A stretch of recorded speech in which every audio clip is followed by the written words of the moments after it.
¿Qué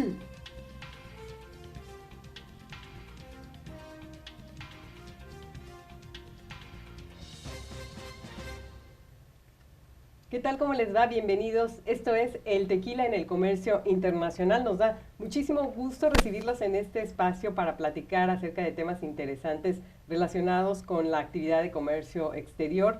Y bueno, ¿cuáles son las mejores formas de mejorar aquello que se viene haciendo en las empresas, tanto en materia de exportación como de importación? ¿Cuáles son las novedades?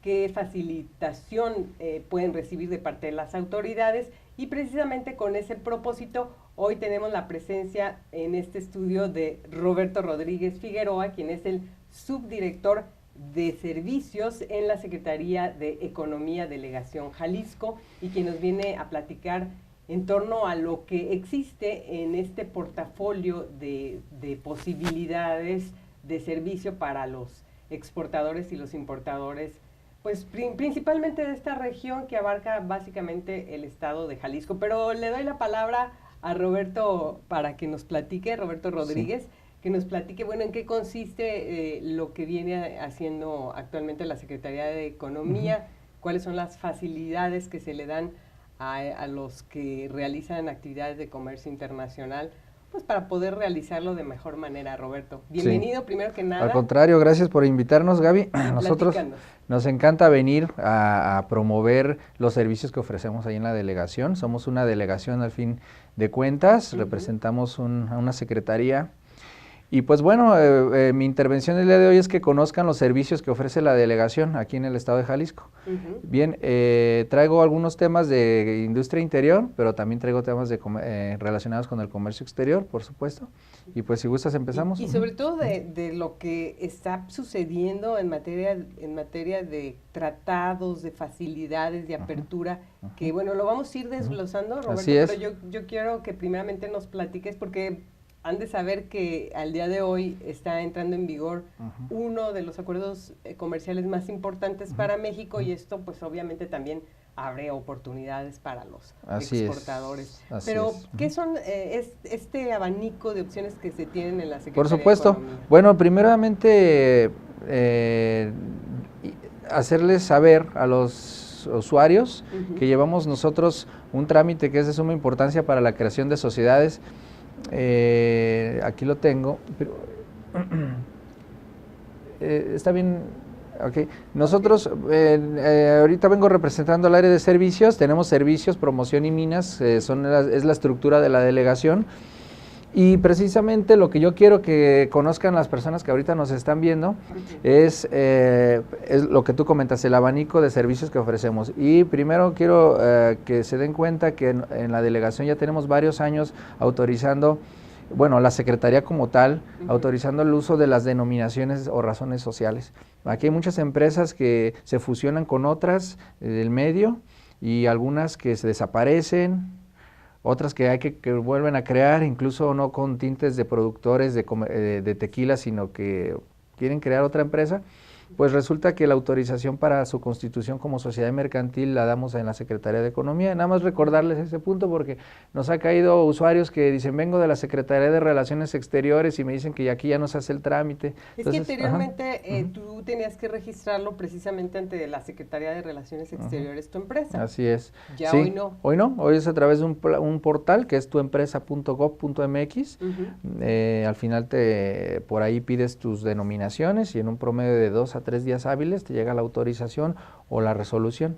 Lo que sí es que si tu denominación ya existe, inmediatamente el sistema te dice no te puedes llamar así. Esa es una ventaja, ¿no?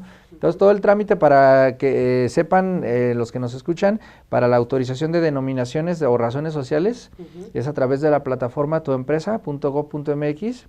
¿Y qué se requiere? Esto es una pregunta que muchos se hacen. ¿Qué necesito pues para dar de alta una empresa? Bueno, lo único que se necesita para trabajar en la plataforma es tu firma electrónica avanzada, la que te otorga el SAT, no el de la empresa. Muchos dicen, pero ¿cómo si todavía no creo la empresa? No, la firma electrónica de una persona física, la FIEL. A través de ella, su RFC y su CURP se registra en la plataforma y pide la denominación. Y bueno, hoy se requiere ser muy creativos en el nombre, porque cada vez es más complicado llamarse por ejemplo, Tequileros de Jalisco, SADCB, casi imposible, ¿no? Entonces son palabras muy poco distintivas. Claro. Entonces se requiere ser muy creativos, pero el mismo sistema te dice en ese instante si ya existe alguien o no existe alguien. Es todo lo que se requiere, nada más. No hay que pagar por este registro, esto se hace de manera gratuita. No hay que pagar, y mira, y justo aquí en esta diapositiva en la que estoy poniéndoles, se observa como un diagrama del trámite, es la autorización y las obligaciones. Una vez que una sociedad nueva se crea, por ejemplo, Tequileros de Jalisco, y quiere abrir un nuevo negocio, o se fusiona con otro y desaparece Tequileras de Jalisco, y hay que dar aviso de uso de liberación de esa denominación. O sea, dentro de las obligaciones que tienen los propietarios de las denominaciones es dar aviso cuando ya se constituyeron a través del notario corredor, o dar aviso cuando ya la empresa no va a existir. Todo eso con el objeto de sacarla del sistema. Si no, vamos a tener denominaciones que no se están utilizando y que estorban y que otros las pudieran utilizar. Anteriormente, como decía, se tenía que hacer todo un trámite a través de la Secretaría de Relaciones Exteriores. Hace como 2 años, si no me equivoco, hubo una simplificación en la apertura de empresas, y esta es uno de esos cambios. Oh, bueno, tocas un punto muy interesante, el sistema de accionista simplificado, ¿no? El nuevo sistema que no requieres de un notario o un corredor para la constitución.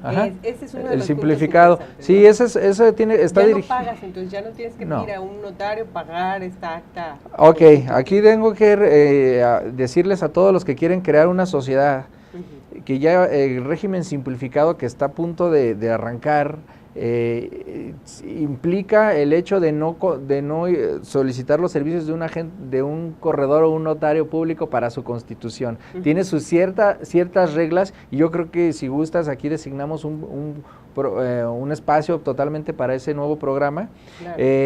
Aún no está disponible. Si tú quisieras hoy en día hacer eso, constituirte sin la necesidad de un notario corredor, aún no está disponible la plataforma para tal. Pero la plataforma que se hará cargo de esto es la misma, tuempresa.gov.mx, y la dirección que se hará cargo de cualquier duda o controversia para la constitución de sociedades que van a ser micro y pequeñas, sin la necesidad de un notario o un corredor, es la Dirección General de Normatividad Mercantil de la Secretaría de Economía. Si es una empresa grande, pues ahí sí vas a tener que ir ante un notario público o ante un corredor y hacer todo tu trámite. Ahí próximamente estarán las reglas. Hay que estar atentos, hablando a la Secretaría con mucho gusto, o con la Dirección General de Normatividad Mercantil, que no está aquí en Guadalajara, está en la Ciudad de México, pero a través de nosotros podemos orientarles también. Es una facilidad muy importante, porque muchas empresas pequeñas que, sus capitales para constituirse son muy pequeños también. Entonces, pues tener que hacer toda esta serie de gastos y esa serie de tramitología les implicaba muchos problemas, ¿no? Principalmente. Hoy, pues ya no hay pretexto. No, ya no hay pretexto, nada más hay que ver bien las reglas para que no vaya a haber problema después. Ya cuando la empresa crece y tiene mayores ingresos en cierto ejercicio, ya tendrá que cambiar de régimen ante el SAT también y otras cuestiones. Bueno, pues, pero es parte del proceso de desarrollo, ¿no? Y ojalá que todas caminaran hacia allá, que empezaran pequeñas y fueran creciendo, y bueno, pues eso sería lo ideal. Parte de estos servicios, nos decía Roberto, que está este tipo de facilidades. ¿Qué otras cosas? Por supuesto, entonces ya saben que las denominaciones se gestionan a través de la Secretaría de Economía. Tenemos otro trámite que se llama la obtención de autorización de logotipo hecho en México, y este trámite está dirigido a todos los productores de mercancías que se hagan aquí. Tienen que ser mercancías totalmente hechas en México, y la solicitud la tiene que ingresar el productor, no el comercializador, porque también se da mucho ese tipo de solicitudes donde yo soy dueño de una marca y yo comercializo, pero no soy el productor y necesito el logotipo hecho en México. Bueno, pues no, va dirigido al productor principalmente. El trámite totalmente se hace en una plataforma que es la plataforma que ahí pongo en la pantalla. Es en www.hechoenmexico.gov.mx. ¿Qué se necesita? Pues no, en realidad nada más registrarse y pedir, ¿no? Pedir la autorización, enviar la cédula de alta del SAT como productor y los detalles del producto. fotografías. Ahí pues están viendo en la pantalla en qué consiste ese logotipo, es muy familiar, está águila ahí, águila real, ahí que aparece en el logotipo de Hecho en México, y que bueno, es un logotipo que muchos empresas, clientes seguramente le solicitan a los proveedores mexicanos, ¿no? Sí, es un plus en algunas ocasiones. Hay momentos en los que no se puede cerrar una negociación porque el cliente pide que traiga este logotipo, o más allá de que lo traiga, que tengan la autorización del proveedor. Y se han acercado con nosotros, así tequileros incluso, pidiéndonos el logotipo Hecho en México porque su cliente les pide la autorización. O sea, sí, es verdad que el tequila tiene que acreditar su origen, qué mejor que un certificado de origen. Sin embargo, los clientes aún todavía como queriéndose proteger más, quieren aparte este logotipo. Entonces este trámite no hay que ir a la delegación a obtenerlo, se hace por internet en la plataforma todo el trámite, desde su solicitud hasta la recepción. Y bueno, también es importante comentarles a aquellos que conocen de este logotipo, pues que su uso no es de que a mí se me antoje y lo ponga en mis productos, sino que requiere de una autorización. Así es. Porque sí hay algunos empresarios que se les hace fácil, ¿no, Roberto? Tomar ese logotipo y ponerlos en sus productos. Sí, bajarlo de internet la imagen, ¿no? Pegarlo en la salsa que vendo ahí en la tiendita. Se puede bajar y pegar muy sencillo, pero su uso requiere una autorización, y ahí el problema sería con la Procuraduría, con la Profeco, en un momento dado que el mal uso de esto. ¿Qué pasa logotipo cuando alguien utiliza este logotipo y no está autorizado? Pues tendrá problemas con la Profeco. La Profeco ya iniciará los procedimientos administrativos que correspondan. Tendría que, en su caso, a lo mejor inmovilización del producto o alguna infracción o sanción al respecto. Ahí no conozco yo a detalle cómo Profeco inicia un procedimiento, pero sí... Las multas sí pueden ser altas. Sí, eso es lo que el importe que Profeco pueda instaurar, no lo tengo exactamente, pero sí decirles que este logotipo está basado en normas oficiales, entonces depende de la Dirección General de Normas de la Secretaría de Economía. Pues simplemente es nada más cumplirlo y tener su autorización para evitar problemas. ¿Y qué vigencia tiene cuando alguien solicita el uso de un Hecho en México? Indefinida. ¿Tú lo solicitas una vez? Así es, una vez para ese producto, ¿no? Si fabricas un tequila y tienes autorización del logotipo Hecho en México y mañana fabricas un licor de tequila, ¿verdad? Tequila con licor de café, no sé, pues ese logotipo no puede ser utilizado para ese otro producto, o sea, hay que volverlo, hay que registrarlo. ¿Es por marca, entonces? Es por producto. ¿Por producto? Ajá, no, por marca no, porque puedes tener la misma marca, la marca ya tú le pones la que tú quieras, pero nosotros registramos por producto. Sí, básicamente el producto con esas características, agave 100%, bien. Ahora tienes un agave mixto con otro tipo de productos ahí, entonces hay que registrarlos también en la Secretaría y tu autorización todo el tiempo la misma, nada más estarlos registrando. Las características del producto son importantes para poder utilizar el logotipo Hecho en México. Así es. Bueno, pues esa es una de las cosas que vale la pena saber porque, bueno, hoy también existe esa facilidad, poder entrar a una plataforma online y poder hacer esa solicitud. ¿Qué tanto tiempo tarda? Máximo 3 días hábiles. En 3 días hábiles ya tienen respuesta. Si en 3 días, si al día 2 no les llega un requerimiento, estamos ya casi del otro lado. En 3 días hábiles se autoriza. ¿El requerimiento puede llegar por? Al mismo correo que ustedes registren ahí en la plataforma, ahí les va a llegar el requerimiento. ¿Y ese requerimiento pudiera ser que te estén solicitando más información o alguna que no haya congruencia en algunos datos que ingresas y es todo? El trámite aquí en la delegación lo ve el señor Ismael Hernández. En la delegación pueden ponerse en contacto con él. Al final de la presentación les voy a dejar los teléfonos, pero Ismael Hernández aquí en la delegación es quien le da seguimiento al logotipo Hecho en México junto conmigo. Bueno, pues ahí está, ese es otro de los servicios por parte de la Secretaría de Economía. Vamos a seguir platicando qué es lo que ofrece la Secretaría de Economía en materia de servicios. Esto es el tequila en el comercio internacional. Regresamos.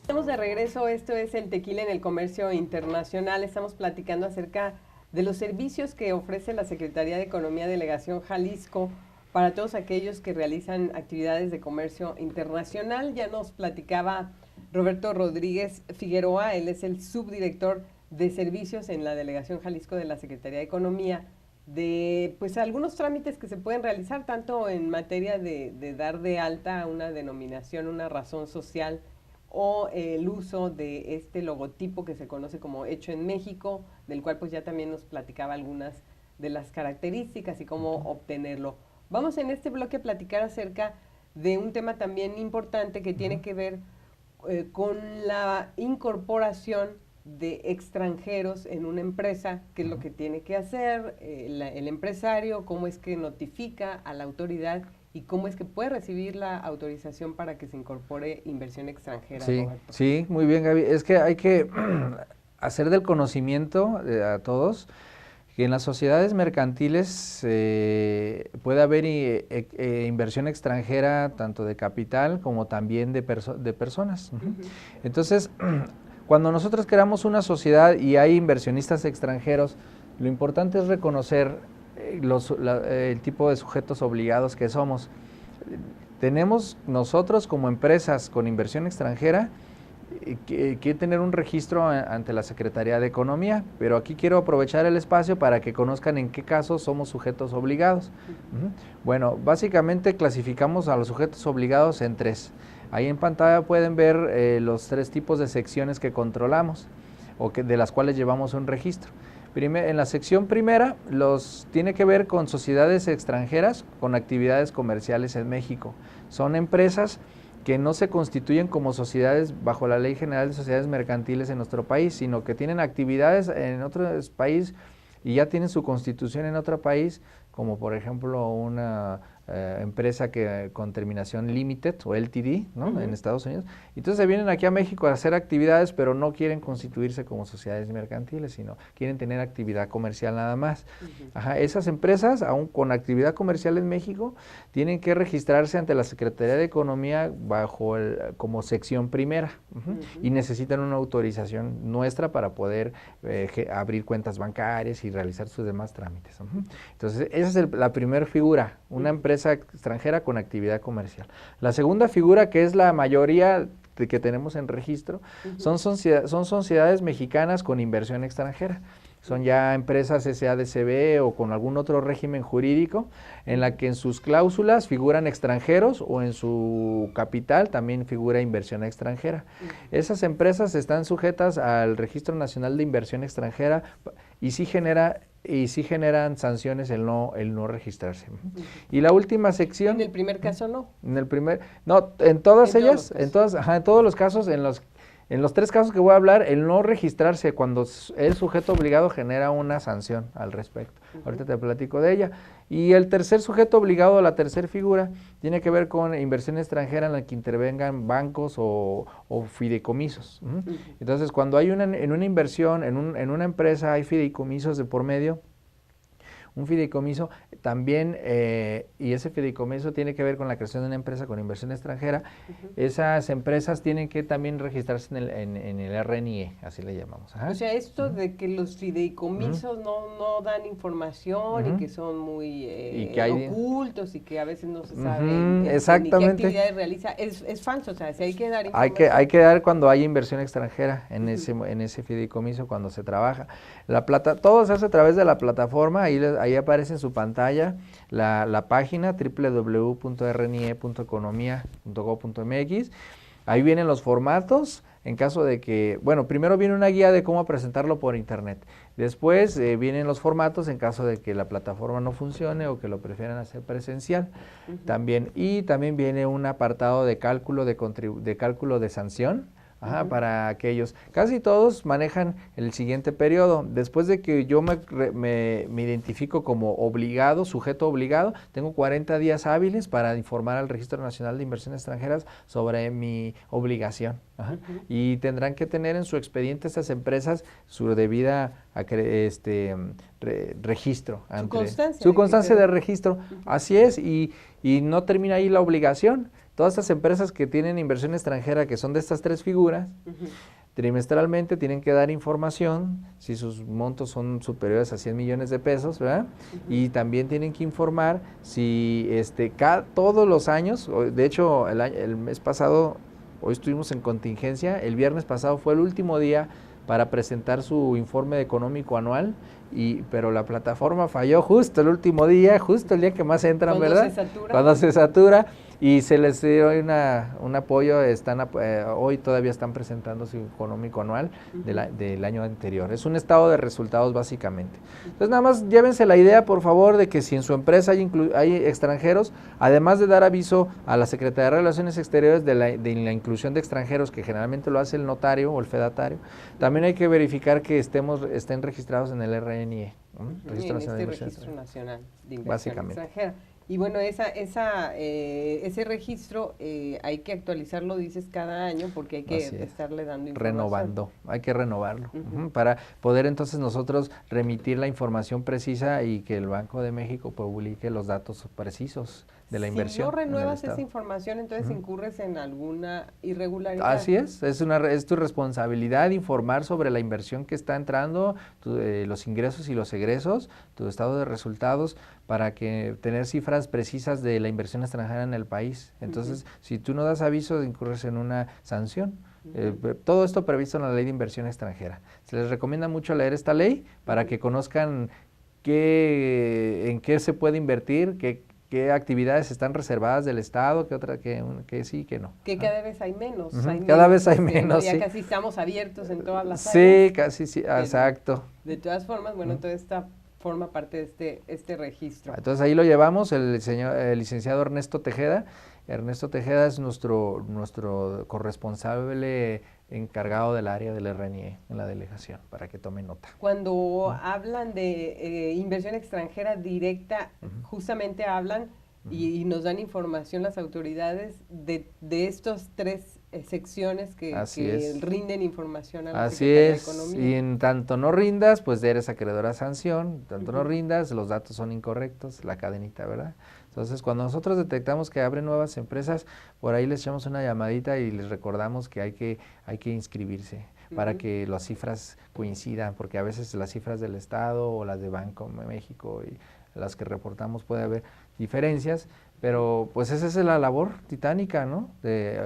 Y por eso estoy aquí para motivar a las empresas a que se registren. En el caso de este registro, Roberto, ¿qué sucede, por ejemplo, con empresas que tratándose, por ejemplo, del sector tequilero?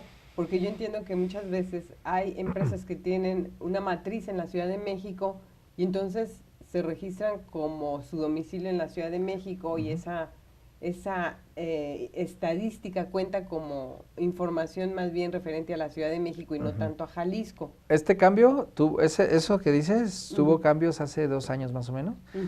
Aunque tu domicilio fiscal sea en México, al momento de presentar tu registro o tus informes económicos anuales, te pregunta a qué estado de la República se fue la inversión.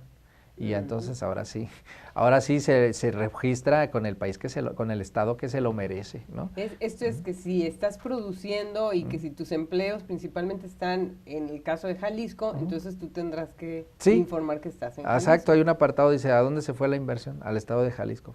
Bueno, entonces inversión en el estado de Jalisco, o domicilio fiscal en Ciudad de México. Ok, bueno, pues esa es una de las cosas importantes a considerar. Vamos a ver otro trámite que atendemos ahí, que es un instrumento todo lo que ya vimos está muy enfocado a la industria interior, pero vamos a ver algo de cupos de importación y exportación. Bueno, ¿qué es esto de los cupos? Son instrumentos de comercio exterior que le permite a importadores o a exportadores poder evitar el pago de algunos aranceles en beneficio como respuesta a los acuerdos y tratados internacionales que ya existen.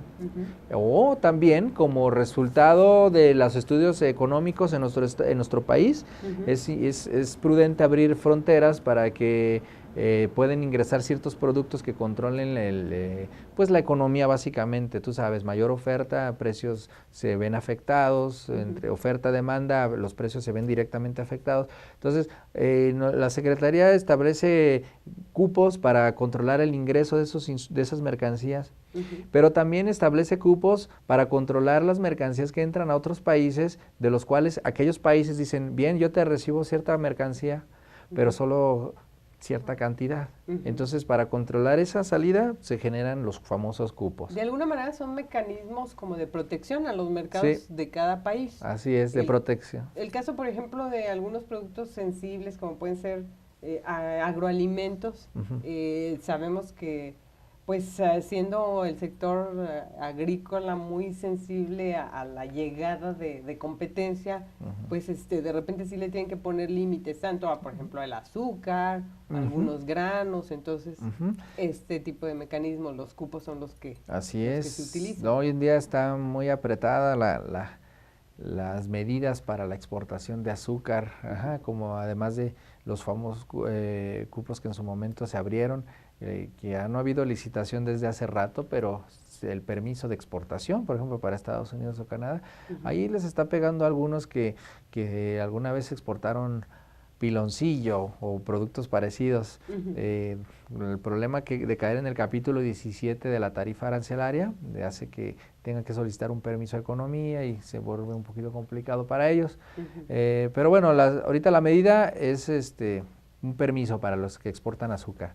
Y lo que yo te quiero platicar, pues nada más para que sepa la audiencia, es que en la Secretaría de Economía los orientamos para que obtengan estos instrumentos. Entonces, hay en medida para el caso del tequila, pues bueno, no tenemos cupo, más bien para los de la industria del tequila, el cupo que más pudiera traer aquí es el cupo para exportar a Japón jarabe de agave. Ese es el que más nos solicitan, que ya se lo acabaron en unos días los exportadores de jarabe de agave. Y eso es lo que requiere cupo, pero el tequila no tiene que ver con los cupos de no hay cupo.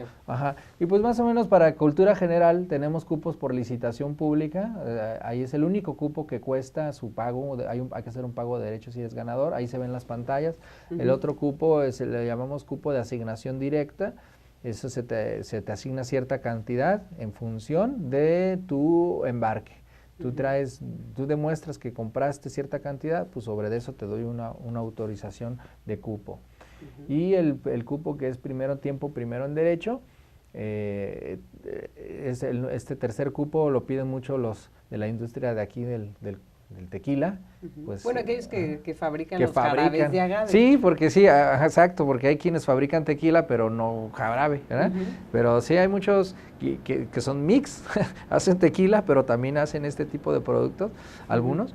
Y entonces, pues ¿Qué mercado es el que te requiere ese cupo? Japón es el que lo pide, exclusivamente Japón lo requiere y consiste en poder ingresar jarabe de agave sin necesidad de pagar el arancel que está allá marcado al 50%. El beneficio de entrar a Japón con un cupo es pagar por lo menos el 25% nada más, la mitad. Y cada año crece la cantidad de cupo que se autoriza. Yo creo que próximamente se va a liberar, pero que ya por lo pronto está a 90,000 toneladas métricas, si no recuerdo, se autorizó. Se abren todos los meses en abril, siempre se abre, y yo creo que como ya hemos venido platicando de eso, lo hemos hecho mucho fomento, fíjate que en este año se acabó en 2-3 días, todas esas toneladas. ¿Qué eso quiere decir, Roberto? Si hay un cupo para poder exportar jarabe de agave a Japón, eso quiere decir que nada más cierta cantidad lo vas a poder exportar con un beneficio arancelario. ¿No quiere decir que no puedas exportar más? ¿Tú puedes exportar Dices más? Muy bien, sí puedes exportar, nada más ya no vas a tener el beneficio arancelario, porque Japón solo abrió la puerta para cierta cantidad. ¿Qué es lo que entra en ese cupo? Así es. Que es el mecanismo por el cual hay esa facilidad para el exportador. Sí, para controlarlo. Entonces dijiste muy bien. Ahora sí, bueno, si el exportador tiene muy buen mercado y quiere exportar más, pero pues ya ahí sí tendría que pagar esos aranceles. Pues sí, pues lo hace, porque no hay cupo. Nada más para entrar a Japón necesitas dos cosas, el certificado de origen y el cupo. Si se acabó el cupo, bueno, entra con el puro certificado de origen, hay beneficio, pero no tan grande como el del cupo. Bueno, pues esa es una de las facilidades que vale la pena explorar y que bueno, que ya se están dando cuenta que existe esta necesidad. Que están aprovechando el acuerdo que existe con Japón, ¿verdad? Así es. Esa es la Vamos a seguir platicando y precisamente en materia de estos acuerdos, cuáles son otros productos que también tienen beneficio, Roberto, pero permítenos para hacer una pequeña pausa. Este es el tequila en el comercio internacional. Regresamos.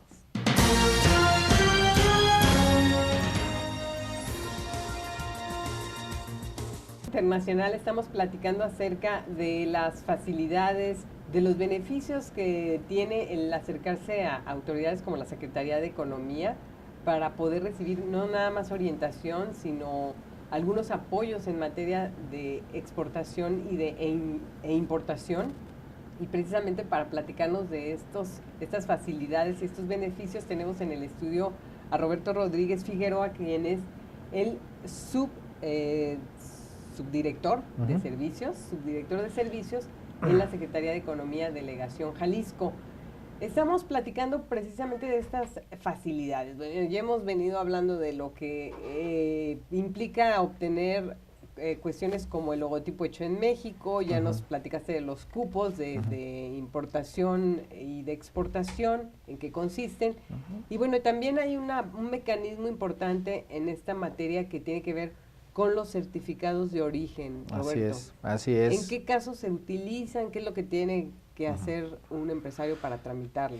Bueno, el certificado de origen es un instrumento que utilizamos como con el objeto de facilitar la incorporación de la industria mexicana en el comercio exterior y aprovechar los acuerdos y tratados internacionales que están firmados.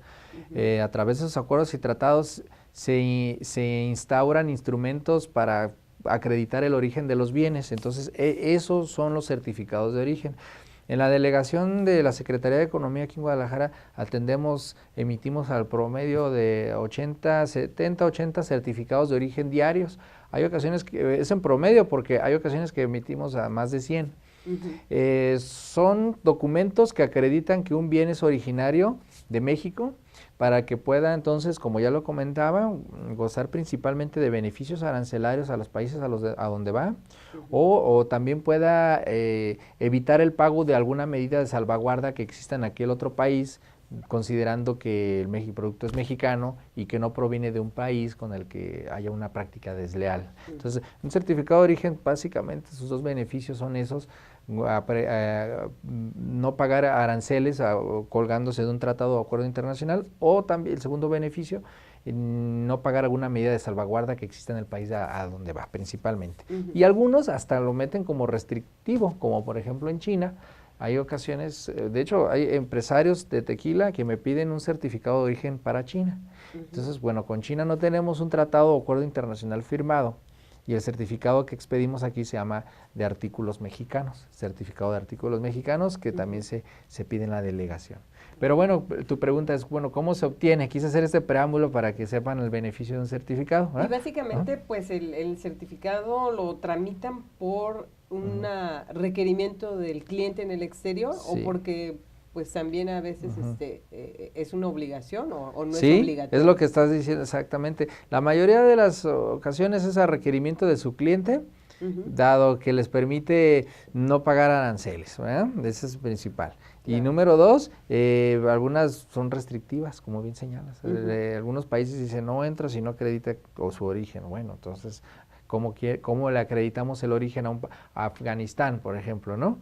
Entonces, con un certificado de origen emitido aquí, sellado y firmado por nosotros.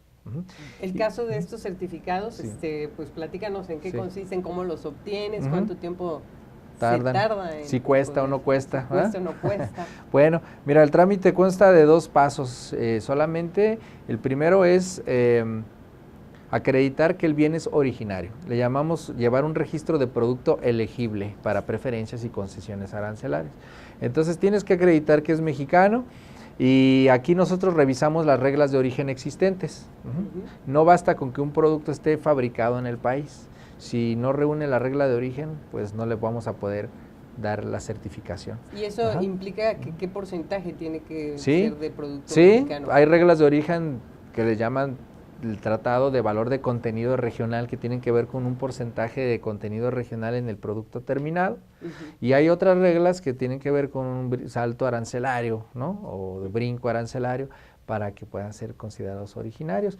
O también hay otras instancias que le llaman de minimis, donde a lo mejor lo no originario es muy poquito. No originario, entiéndase, un producto que no, un insumo que se utilizó y es en la fabricación de un bien, pero ese insumo proviene de una parte, de un país del que no somos parte del tratado, es no originario. Cuando ese insumo es muy pequeño, que no representa ni el 7 o hasta el 10% del valor del producto, se puede utilizar otra instancia que se llama minimis para acreditarle origen, entonces pudiera ser originario también. Todos esos análisis de reglas y criterios de origen se hacen en el primer trámite. Entonces, un tequilero quiere exportar a Rusia, entonces tendrá que, primero paso, solicitar el registro de producto elegible para Rusia y analizamos nosotros eso. Para el tequila, pues no, casi no hay problema, casi todo es originario, ¿no?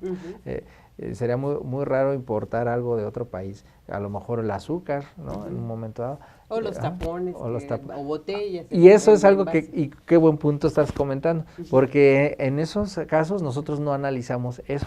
Ajá. El envase, por ejemplo, que contiene el producto no forma parte. ¿Te imaginas un envase que es 10 veces más caro que el contenido del tequila? No se considera para conferir origen, y qué bueno que lo tocas para que lo hagamos del conocimiento, ni el envase, ni el empaque, ni el embalaje, ni las etiquetas se consideran para acreditarle origen a un bien, sino más bien el producto como tal, ¿no? Entonces, cuando me meten en un registro de tequila, lo único que analizamos es agave. ¿De dónde trajiste el agave? Pues totalmente mexicano, ¿no? Entonces, de ahí que ya... realmente sea y que cumpla con la denominación de origen. Sí, yo reviso nada más que sea originario. Y ellos le ponen la regla, pues reviso la regla y seguramente la van a pasar, ¿no? La regla, que es de valor de contenido regional en la mayoría de los países, pues 100%.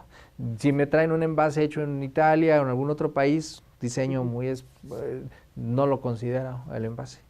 ¿Hay algún producto mexicano hecho en Jalisco que utilice este certificado de origen y que no se hace totalmente aquí? Totalmente. Quiero pensar la joyería, pero bueno, la joyería también generalmente es un producto que sí utiliza insumos nacionales, ¿no? Sí. A ver, un producto hecho aquí que no tenga... que pudiera estar en esos... ¿En ese supuesto? En esos supuestos que nos mencionaban, ¿no? Para dar un poco la idea de, bueno, ¿en qué caso tendré yo que considerar si mi producto está hecho en Jalisco, por ejemplo? ¿En qué caso me pudieran negar el certificado? El trámite. Muy bien, sí. No, bueno, lo negaríamos en el caso de que no se cumpla la regla de origen. O sea, el análisis que puede hacer la empresa antes de meter su trámite es decir, bueno, ¿a qué país lo voy a mandar? Y una vez que sepa a qué país, checar la regla de origen existente. Muchos no hacen eso, meten el trámite directo y nosotros hacemos ese análisis, ¿verdad?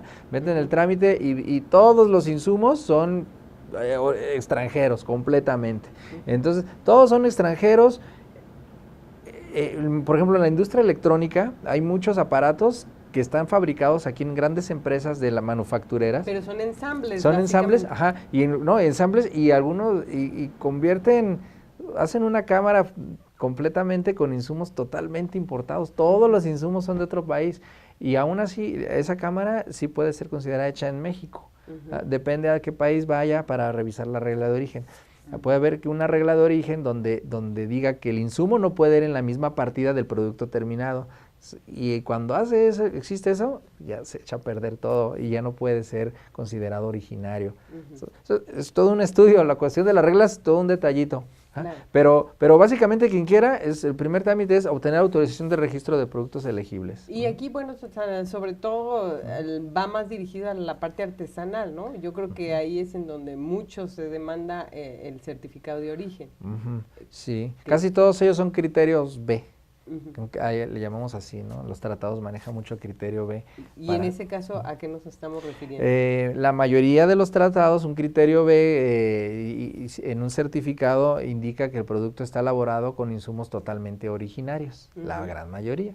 Pero hay acuerdos y tratados en los que el criterio es al revés. El B simboliza un producto elaborado con insumos no originarios. Son muy contados, por ejemplo, el Telecán, ¿verdad? El de América del Norte, el criterio B es un producto elaborado con insumos no originarios, y recientemente el TLC Panamá, también el TLC Panamá en su instructivo señala que un criterio B es elaborado con insumos no originarios. Bueno, es todo un tema, ¿verdad? Pero, claro. Ajá. Y bueno, también tenemos el caso, pues, de las empresas IMEX que hacen importaciones temporales y que las hacen, pero con la idea de, pues, de darle un valor agregado y luego exportar. Sí. En ese caso también pudiera haber la consideración de un certificado. Sí, casi todos ellos conocen muy bien las reglas, todas las empresas IMEX, y sí, precisamente importan insumos, fabrican, transforman. Hablando de las IMEX de industria, ellos fabrican, transforman y te dan un producto hecho en México, electrónico, antenas de como tipo de señal de canales, receptores, de telecomunicaciones, hechas aquí en nuestro país a partir de insumos importados. Y también la industria automotriz, con IMEX también es otro asunto. Entonces, bueno, a los que nos están escuchando, sepan que para obtener un certificado de origen, el primer paso es obtener un registro de productos elegibles. Y ese se lo damos exclusivamente al productor. Cuando el productor ya lo tiene, ya se puede acercar al comercializador. Pero no puede venir una persona que no es productora a pedirme un certificado de origen, porque primero lo tenemos que dar al productor. Que no es para un comercializador. No, es solamente caso de que el productor lo autorice al comercializador. O sea, si yo me dedicara a vender tequila, que yo ni fabrico, ni lo produzco, nada, soy dueño nada más de la marca, entonces no me van a dar el certificado, porque primero lo debe dar al productor y luego él ya me autoriza a mí a través de la plataforma, entonces ahora sí yo puedo comercializar.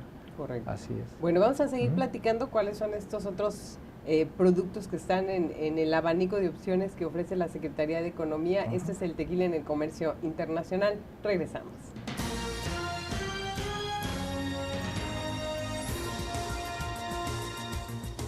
Tenemos de visita en el estudio a Roberto Rodríguez Figueroa, subdirector de servicios de la Secretaría de Economía, Delegación Jalisco, quien nos platica acerca de estos beneficios que se tienen a través de la delegación para trámites y para poder lograr algunos apoyos, por ejemplo, en materia de certificados de origen, que era lo que estábamos platicando antes de la pausa.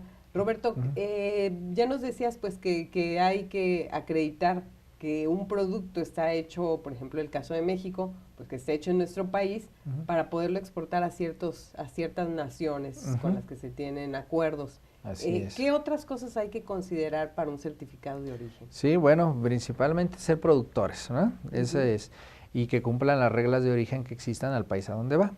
Entonces, quien quiera obtener un certificado de origen, tendrá que obtener este registro y posteriormente tendrá que recoger el certificado de origen. Aquí hay que recordar que no para todos los acuerdos o tratados internacionales es necesario tener un certificado sellado y firmado por el gobierno exportador, no para todos.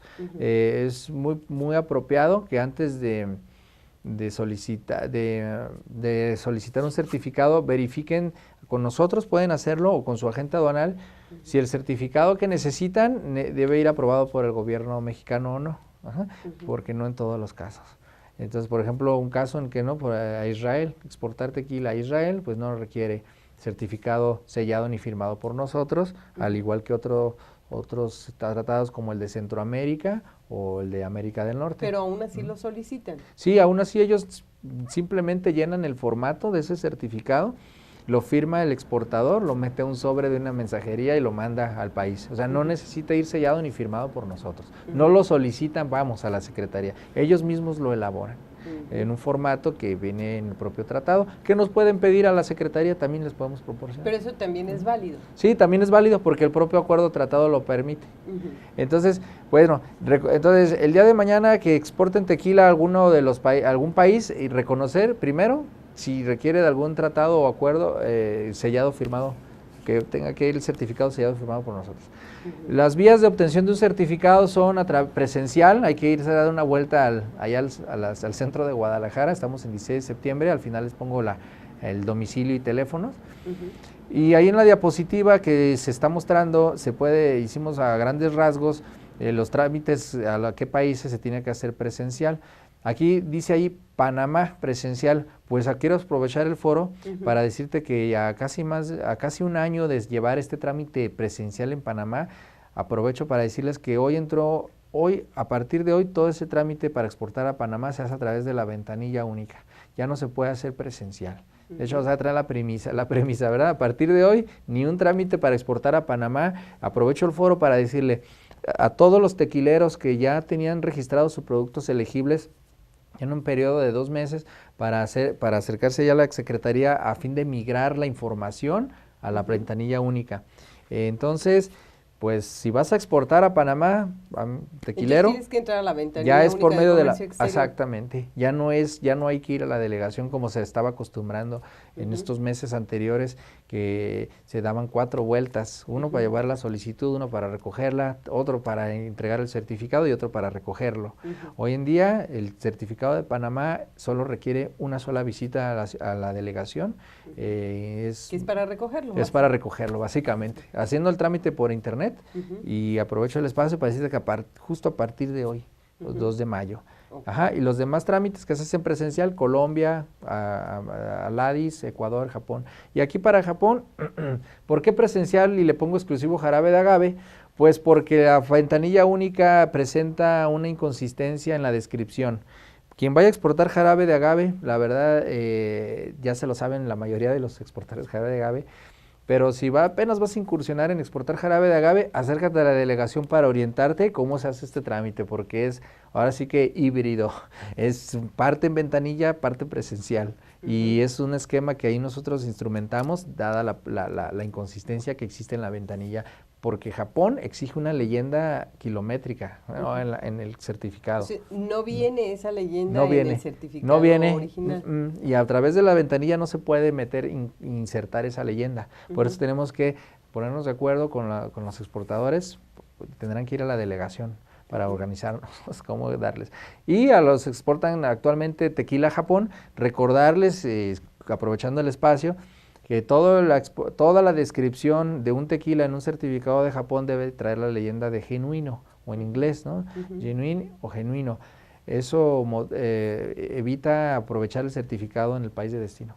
Entonces, recalco eso. El no tener esa leyenda puede ser motivo para que no te reciban tu producto. Entrada yo no lo autorizo, pero si se me llegara a ir, ¿no? Que fue llegar autorizado por algún motivo, pues no lo van a poder utilizar allá en destino, porque así lo exige Japón.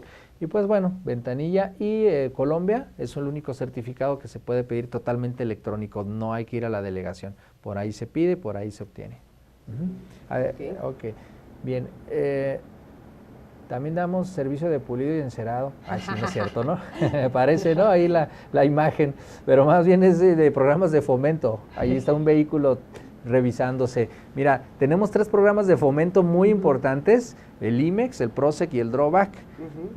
El IMEX ahorita está cada vez más apretado por parte también de las autoridades de Hacienda. Y yo la invitación a todas las empresas que tienen IMEX a certificarse IVA y EPS, porque la certificación va a ser algo muy importante para que sus IMEX puedan estar trabajando al 100. Ya lo irán viendo con las demás, conforme vaya soltándose la información por parte del gobierno mexicano. Pero el programa que ahorita estamos otorgando en IMEX, lo que les quiero recomendar, cuidado con el azúcar. El azúcar es un producto totalmente sensible, hasta está en un anexo solito, como prohibido, ciertas fracciones prohibidas, principalmente para los IMEX servicios, ¿no? Entonces, aguas con los IMEX Servicios. Entonces, Ajá. poder importar Ajá. azúcar como un producto temporal está muy difícil. Sí, hay que ser, para empezar hay que hacerse empresa certificada. Ahorita esa modificación que generó el decreto el 6 de enero pasado obliga a quien quiera importar productos sensibles para IMEX y tener que estar certificado IVA-IEPS y hoy cumplir con requisitos que desgraciadamente aún no se publican. Entonces, quien quiera ahorita importar productos sensibles, todos los productos sensibles los van a encontrar en el anexo 2 del decreto IMEX. Todo eso que esté ahí, tienes que ser certificada, si no, no se va a Pero poder. aquellas empresas que con mucha suerte han logrado ser certificadas en esta parte del IVA y del IEPS por parte del SAT, sí han tenido esas facilidades. Sí, bueno, pues tienen su IMEX vigente todavía y pueden importar. El problema es al momento de ampliar algunas fracciones arancelarias. Yo creo que para esto, cada empresa es un caso. Y para esto hay que acercarse a la delegación ahí con el orientador, mi compañero Alfredo Guzmán, él los puede recibir, él es el primer contacto, módulo de orientación al exportador. Nosotros estamos en la subdirección de servicios en el área de dictamen. O sea, ahí somos como que los malos de la película, ¿verdad? Porque tenemos que revisar y no incurrir en responsabilidad, y ahí es donde entramos. El segundo programa, que es el PROSEC, también para todos los productores, que si usted es productor y no exporta, acérquese porque le podemos apoyar con un programa que le permite ingresar insumos con preferencias arancelarias, aun y cuando el producto provenga de un país con el que no hay un tratado o acuerdo internacional. Y aun cuando tú no vas a exportar el producto que fabricas, sino que lo vas a vender en México. Exacto, esa es la otra beneficio, ¿no? Y bueno, invitarlos, aprovechando el espacio, abril y mayo son los 2 meses para presentar su reporte anual de operaciones de comercio exterior. Recuerden que las IMEX tienen que demostrar haber exportado más de $500,000 de enero a diciembre del año pasado. $500,000 y o si no... ¿Es un porcentaje también de sus ventas? Exactamente, o si no, haber exportado más del 10% de que sus ventas totales, por lo menos el 10% se hayan exportado. Ahí revisen con su gestor, su asesor, que de comercio exterior, que abril y mayo tienen que presentar. Si en abril y mayo no presentan su informe, su reporte económico, ¿no? Que no les quite, perdón, su reporte económico, su reporte de operaciones de comercio exterior, estoy confundiendo con el de inversión extranjera. El reporte de operaciones de comercio exterior, si no lo presentan en abril y mayo, automáticamente en el siguiente mes, en junio, se aparece suspendido el IMEX y ya los quisiera ver ahí en aduanas sin poder validar los pedimentos. Entonces sería el problema, y en septiembre se cancela el IMEX totalmente. Entonces, lo único que necesitan es meterse la ventanilla única. Hay que evitar que caigas en esa lista, ¿no? Así es, meterse la ventanilla única. El reporte no quita ni 5 minutos, nomás meter unas cifras y ya, es todo. Y obtener el acuse. Con eso se da por concluido el reporte, la presentación. Cuando ya haces ese trámite y hay alguna inconsistencia, ¿también te lo pueden cancelar el IMEX? Sí, exacto, porque qué tal que haces ese reporte y no cumples las cifras, por supuesto. Hay que tener mucho cuidado con entonces lo reporte. Y el drawback, otro programa que ahí ofrecemos de devolución de impuestos, también con gusto los podemos orientar, tiene que ver con devolución de impuestos. Bueno, se nos quedan en el tintero muchos temas, entre otros, pues que hoy entra en vigor uno de los acuerdos comerciales importantes, ¿no, Roberto? Sí, así es, el tratado que hay con Alianza Pacífico, no es el TPP, es el Tratado de Alianza Pacífico, donde involucra a Colombia, Perú, y Chile y nosotros. Este tratado no viene a sustituir las negociaciones bilaterales que ya existen, simplemente hay que considerarlo, amigo exportador, ¿verdad? En caso de que tú estés exportando a Perú y los aranceles siguen siendo altos con todo y el tratado que existe con Perú, entonces busca la opción de este Tratado Alianza Pacífico. Pudiera ser que a través de este tratado tus aranceles son más bajos. Entonces existen ya, pues ahora sí que esta otra posibilidad, ¿no? Es una nueva negociación hecha en un bloque comercial de 4 países. Pues ahí está. Que entra en vigor hoy. Esa es una de las noticias, ¿no? Entra en vigor hoy. Ustedes pueden checar si el tratado bilateral, por ejemplo, con Chile, contempla ventajas para la industria del tequila. Bueno, pues qué bueno, pero si no, ya hay otra opción. Así es, para volver a este tratado. Ahí analizaremos si sigue habiendo beneficios o ventajas o ya no. Ya ver, ya según la fracción. Pero ya tú puedes elegir uno u otro. Sí, exactamente. Y este trámite, ese certificado también requiere aprobación del gobierno exportador, no es de libre reproducción. Bueno, pues ahí están ustedes también viendo en sus pantallas seguramente, si se quieren poner en contacto con el licenciado Roberto Rodríguez Figueroa en la subdirección de servicios, y bueno, pues para aquellas cuestiones que tienen que ver con estos trámites ante la Secretaría de Economía en la delegación Jalisco, seguramente habrá una orientación muy acertada de parte de Roberto. Gracias. Roberto, muchísimas gracias. Gracias a ustedes que nos estuvieron sintonizando a través de El Tequila en el Comercio Internacional. Yo soy Gabriela Chávez. Hasta la próxima. Listo.